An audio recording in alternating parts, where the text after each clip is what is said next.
Nigel, why did you write your book, Thinking from A to Z?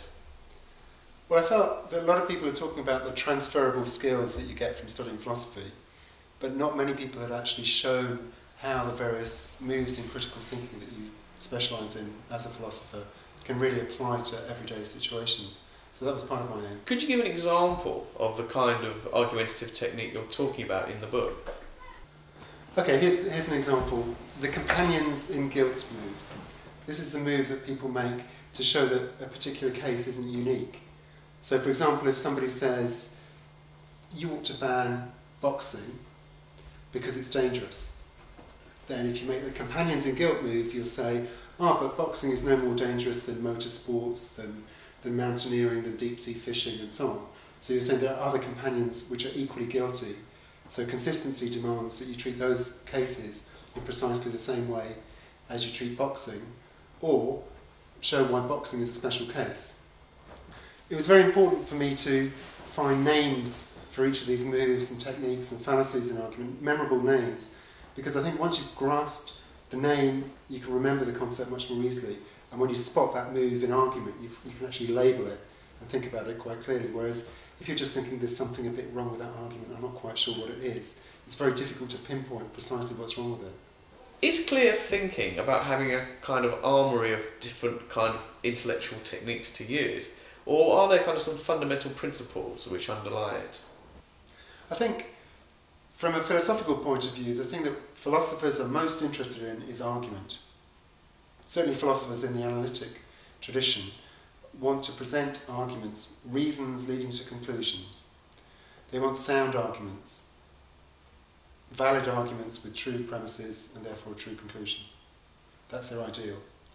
Now, I think there's a lot of focus then in critical thinking on arguments, good and bad forms of reasoning. But I think it does help to have a whole range of techniques available and also a certain sensitivity to particular cases. I mean, learning to reason well isn't just a matter of learning lots of techniques, it's being able to apply the techniques. So it's no good being able to reel off descriptions of moves in critical thinking unless you can actually recognise when they're being applied. If you can recognise instances of a fallacy, or you can recognise precisely what's going on in a particular argument.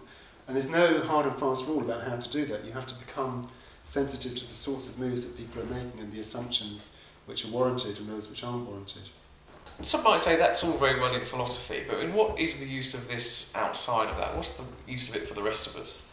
See, I think what you're doing now is playing devil's advocate, which is one of these moves, assuming a position which you don't really believe in order to push the argument to its limits, to really test to see whether I can defend my argument. Okay, well now we'll see.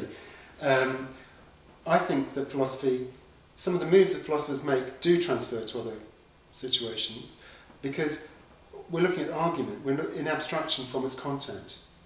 So it's a framework that can apply to any situation where somebody is giving reasons in support of a conclusion. And if they're not following the basic rules and principles of argument, of good argument, then they're not arguing well. And so they can't be defending their position in a coherent way. The way you're talking makes it sound as though the point of an argument is to establish the truth of your conclusion by a reliable method. But a lot of people say the point of an argument is to persuade someone else of your point of view. In many situations, people aren't that interested in using argument. They're actually interested in persuading people by any means they can.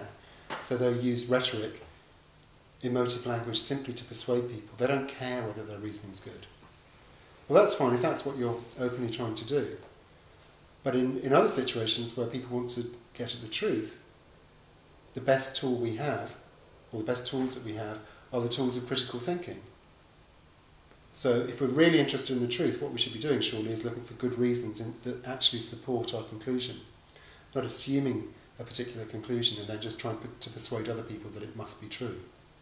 Does the kind of clear thinking which you describe and teach to a certain extent in Thinking from A to Z come naturally to people, or do you think it's something we really have to struggle at and work at to get good? Some people are excellent at thinking critically, thinking clearly, without any particular training. They're probably trained in a discipline, an academic discipline, or in a business context or whatever, which makes them very sharp. They've thought through the moves. But it is that much easier to do if you can put a label on it and have thought through the moves in abstraction from the particular context. But for most of us, it's actually quite difficult. You have to really think hard about thinking before you get better at it. So I think I'm certainly in that position that I'm not naturally a brilliantly sharp thinker in the sense that I could recognise the moves and pinpoint exactly what's going on in an argument without having the benefit of a training in philosophy. I think having studied philosophy and having learnt a bit about critical thinking and have written about it, I think I'm better at analysing what moves people are making in arguments than otherwise would be.